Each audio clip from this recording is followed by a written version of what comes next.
Cette semaine, je vous raconte des histoires reliées au jeu de cartes et à mes mains. Laissez-moi vous raconter.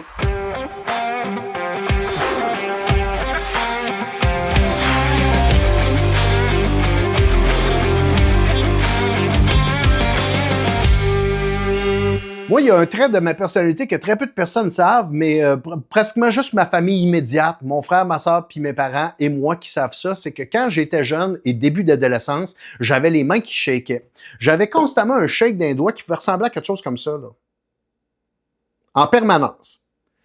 Puis, tu sais, comme là, je suis capable d'arrêter de shaker, là, puis j'ai pris 3 cafés. Ça vous donne une idée, là. Mais j'étais pas capable de faire ça jadis, puis on savait pas pourquoi.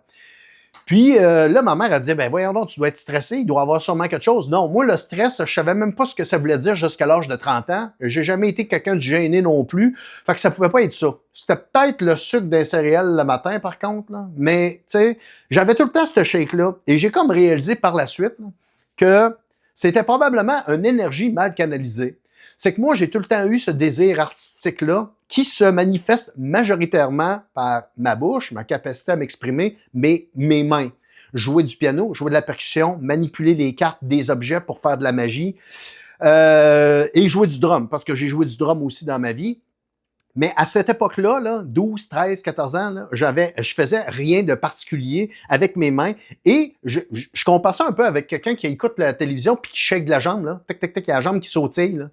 Je dis, ouais, donc, qu'est-ce que t'as? Arrête, tu dois être bien stressé. Ouais, mais je suis pas stressé. J'ai mangé un spaghette, j'ai de l'énergie en dedans de moi puis je fais rien avec, je suis assis devant la télévision. Bon, ben, c'est ça, on va prendre une marche, ça va se calmer, tu sais.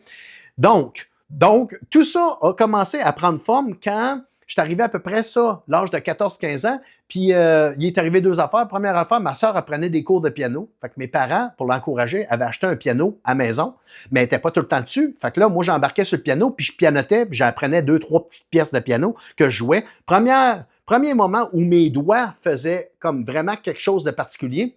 Deuxième affaire, je m'en vais chez un de mes chums, puis sa chambre est tout petite, puis c'est rempli d'instruments de musique, mais là, il y a un drum de pacté dans un des coins, puis il me dit qu'il joue plus avec. Je dis, man, moi j'aimerais tellement ça avoir un drum. Hey, tu le veux-tu? Je vais te le passer, man. Fait que j'ai eu un drum chez nous pendant 1 an et demi de temps environ qui m'a rien coûté. Fait que là, ça, c'est une autre affaire. J'ai appris à utiliser mes mains pour développer cette énergie-là. Et à un moment donné, il m'a appelé au moment où j'étais sur le bord de partir pour aller au cégep, puis il m'a dit, hey man, tu joues ça à cause du drum, je le passerai à quelqu'un d'autre. Quel timing parfait. J'ai mis ça dans sa valise. Merci, bonsoir. Et merci Yann Bouchard pour le drum. Je suis reconnaissant.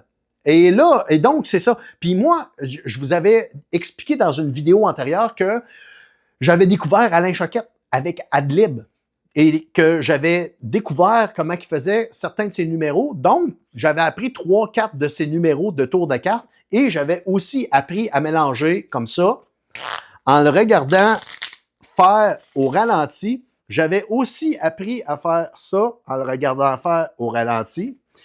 Puis, c'est tout. Le reste du temps, je mélangeais comme ça, puis je vais vous dire que je n'étais même pas super bon pour mélanger de même. Puis c'est tout ce que je faisais avec un jeu de cartes.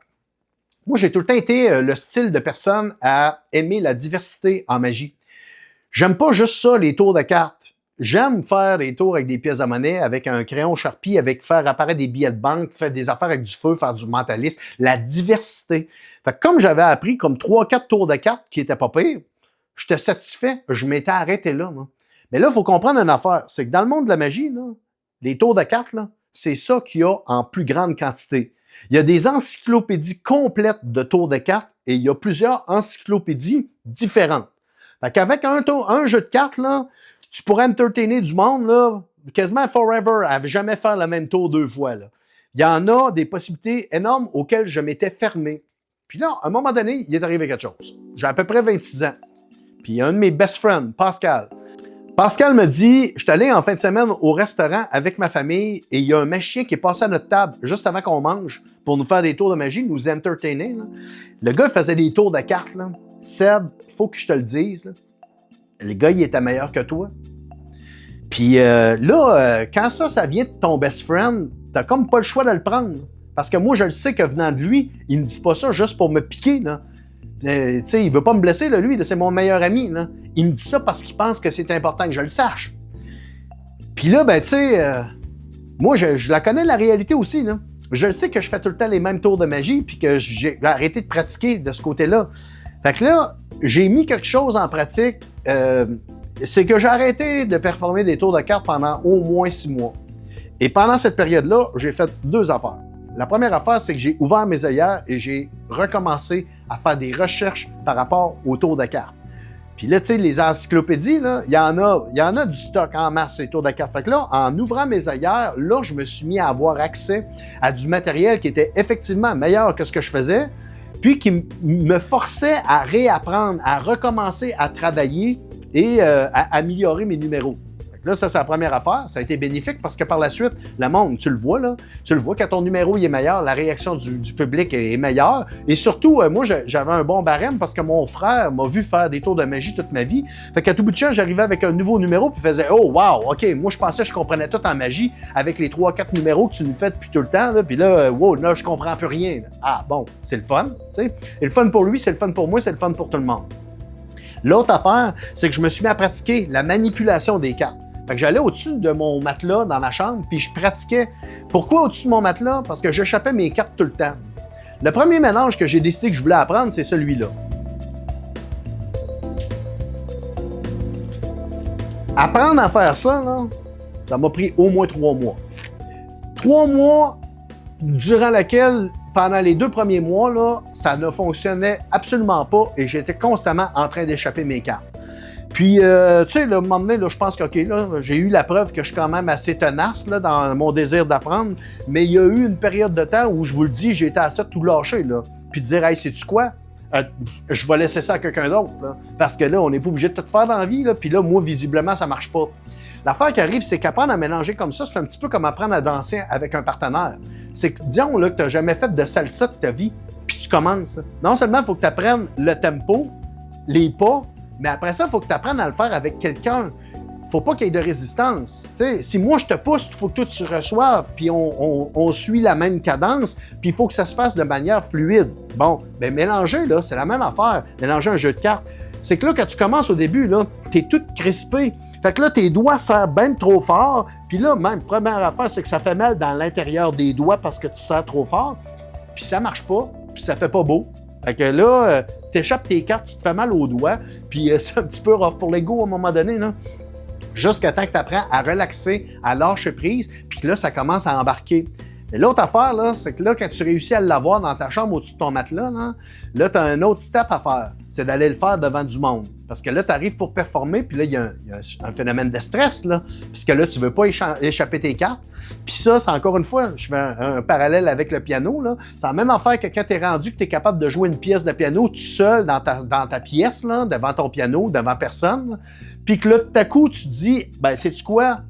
Il y a un piano chez mon ami, puis là, ils sont une dizaine, m'a le joué ma toune. C'est ça. Là, tu vas scraper bien comme du monde. Pourquoi? Parce qu'au lieu de faire confiance que tes doigts sont capables de le faire, là, tu embarques dans ta tête, tu commences à penser, j'espère que je vais pas manquer, j'espère que je vais pas manquer, puis c'est là que tu manques. Fait que là, même affaire avec les cartes. Puis là, moi, j'avais trouvé comme ma genre de petite formule magique là, pour arrêter de me mettre du stress pour rien et pouvoir le faire devant du monde. C'est que je disais la même affaire que je disais quand j'étais serveur d'un restaurant, job que j'ai fait dans au moins 4 restaurants différents. C'est que les premières semaines, quand je commençais j'arrivais à une nouvelle table, là, ben je le disais au monde que j'étais nouveau. Au lieu de jouer au petit, tu sais, faire assemblant, là, faire mon professionnel, puis là, après ça, me faire poser une question. Dans votre sauce carbonara, monsieur, est-ce qu'ils mettent du vin blanc?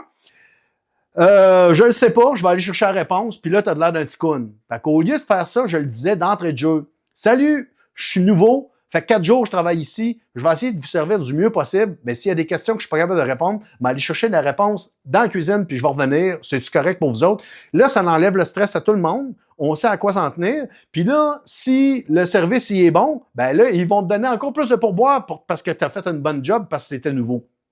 Fait que là, jusqu'à temps que ça fasse 1 semaine ou 2 que tu es là, puis que là, tu connais le menu par cœur, puis tu n'as plus besoin de justifier que tu es nouveau. Non, mais là, je faisais la même affaire avec les cartes. Là. J'arrivais à la table, je faisais 1 ou 2 numéros que je maîtrisais. Puis là, après ça, quand j'arrivais au moment où je voulais mélanger un jeu de cartes, là, je lui disais, là, je vais vous montrer quelque chose sur lequel je suis en train de travailler. Puis si j'échappais les cartes, je disais, ben c'est ça, je vous l'avais dit, je travaille encore là-dessus, c'est pas au point. Tout le monde part à rire, il n'y a pas de stress parce que je l'ai dit avant, j'ai cassé la glace. Puis là, ben à un moment donné, j'ai réalisé que j'étais capable, à chaque fois que je disais ça, je réussissais mon mélange. Fait que là, j'ai réalisé que j'étais rendu au next step, j'avais plus besoin de me justifier, puis c'est ça, c'est comme ça que ça s'est passé. Et tout ça, c'est arrivé grâce à Pascal, mon chum, qui m'a dit un jour la fameuse phrase, et que j'ai été capable de piler sur mon orgueil et d'accepter la leçon. Et là, ça nous amène à ce que je vais vous présenter. Je vais vous présenter une vidéo. Puis il y a une autre affaire que je vais vous dire en même temps, parce que là, j'ai mon jeu de cartes. Ce que ça a fait aussi, là, c'est qu'à partir du moment où j'ai commencé à mélanger les cartes, là, moi, j'ai un jeu de cartes pratiquement en permanence dans les mains quand je suis en avant de mon ordinateur, en avant d'un film. Dès que je regarde quelque chose où j'ai pas besoin de faire quoi que ce soit, j'ai tout le temps un jeu de cartes dans les mains, puis je suis tout le temps en train de mélanger. C'est devenu comme un sixième sens. Ça se fait sans que je m'en rende compte. Puis ça, ce que ça fait, c'est que, premièrement, ça canalise mon énergie dans mon corps. Donc, je suis capable d'avoir mon esprit qui est focus sur une chose. Ça m'empêche d'avoir un déficit d'attention parce que je fais quelque chose pendant que mon esprit est occupé ailleurs. Puis deuxième affaire, c'est que quand je prends un jeu de cartes dans mes mains pour performer devant un public dans un spectacle, c'est pareil comme si ce jeu de cartes-là m'a jamais quitté. Ça devient c'est un sixième sens. C'est pareil comme une extension de mes mains. Puis ça n'empêche d'être stressé puis de faire des niaiseries avec. Là, où est-ce qu'on arrive avec tout ça? C'est la vidéo que je vais vous présenter. C'est que quand ça a commencé, là, les réseaux sociaux, là, puis de partager des vidéos, là, c'est pas tout le monde au début qui a réalisé qu'il pouvait faire ça. Mais moi, ça a été instantané. Et à l'époque, la technologie n'était pas comme elle était aujourd'hui. Fait que là, je vous filme avec une super de bonne caméra, j'ai de l'éclairage, toute la patente, un bon micro. J'avais pas ça dans le temps. J'avais un iPhone 6. La qualité d'un iPhone 6, la caméra n'était pas pareille, là. Puis là, ben c'est ça. À un moment donné, j'ai eu l'idée, Jenny, de faire une vidéo dans laquelle j'allais performer mes mélanges de tours de cartes. Puis je l'ai trouvé dernièrement sur un disque dur. Puis je vais essayer, sais-tu quoi? Je pourrais le refaire aujourd'hui, là. J'aurais pu aujourd'hui, là, prendre 2-3 jours, faire un bon montage de mélange, là. Mais je me suis dit, pourquoi se compliquer la vie? Moi, là, j'ai des spectacles en fin de semaine, toute la quête, je suis pas mal occupé, là. On va rire un peu, on va retourner dans le temps. Je vais vous montrer une archive qui avait été faite avec mon iPhone 6 et un logiciel gratuit iMovie pour faire le montage. Ça, c'est une autre affaire, hein. Petite leçon, là. C'est que, tu sais, il y a des moments dans la vie où c'est important de faire le step forward, le jump, là, pour passer à l'autre étape, comme d'apprendre à utiliser un jeu de cartes de meilleure manière. Ça a été un step. Mais utiliser iMovie, c'est un logiciel gratuit pour faire du montage. Mais comment que ça arrive de où, des logiciels gratuits? C'est qu'ils prennent des logiciels de pro. Le logiciel de pro pour faire du vidéo, là, c'est Final Cut Pro. Il y a du monde qui utilise ça pour faire des films, là, des documentaires. Final Cut Pro, c'est pour les pros. Ils prennent Final Cut Pro, là, ils coupent 90% des options, puis là, ce qui reste, là, pop, ils te le donnent en formule gratuite. C'est suffisant ce qu'il y a dedans pour être capable de faire un peu de montage de manière amateur, mais tu plafonnes très rapidement parce que tu es limité. Puis là, c'est là que tu te dis, bon, je suis prêt à faire le step de payer le 500$ que ça coûte pour acheter le logiciel, d'apprendre à l'utiliser, peu importe le temps que ça va prendre, pour finalement, après ça, avoir de la meilleure qualité. Ben c'est ça. Moi, avant de faire le step, là, ça m'a pris quasiment 2-3 ans. Là. Mais à un moment donné, en tant qu'artiste, moi, quand je plafonne, j'ai l'impression de mourir un peu à petit feu en tant qu'artiste en dedans de moi. Là. Puis ça marche pas. Fait que là, il y a eu des moments où j'ai pas eu le choix de faire le step. J'ai fait la même affaire avec le logiciel de musique. Le premier album de piano que j'ai fait, là, je l'ai fait avec un logiciel gratuit qui s'appelle GarageBand. Puis GarageBand, c'est le petit frère de Logic Pro. Bon, ben Logic Pro, c'est ça, là. Tu sais, moi, je voyais des professionnels utiliser ça, puis tout. Puis là, j'étais là, ben il y a tellement d'options. Ça a tellement de l'air compliqué. C'est quasiment comme apprendre un nouveau langage. Mais c'est ça. Dans la vie, t'as pas le choix. Tu sais, c'est comme quand j'ai appris à jouer du piano. T'as pas de juste milieu, là. C'est soit que tu vas faire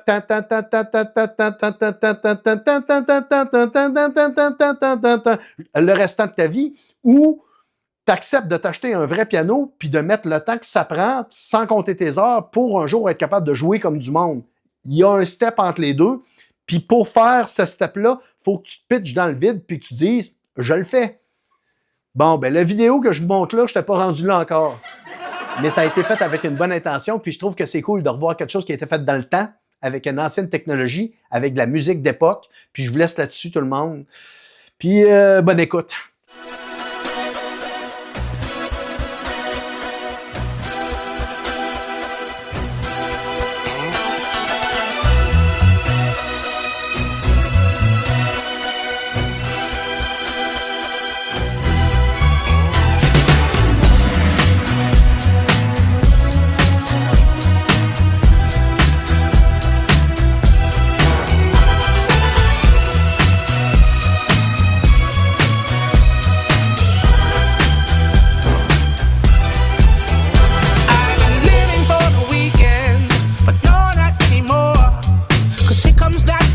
feeling that Friday's famous for.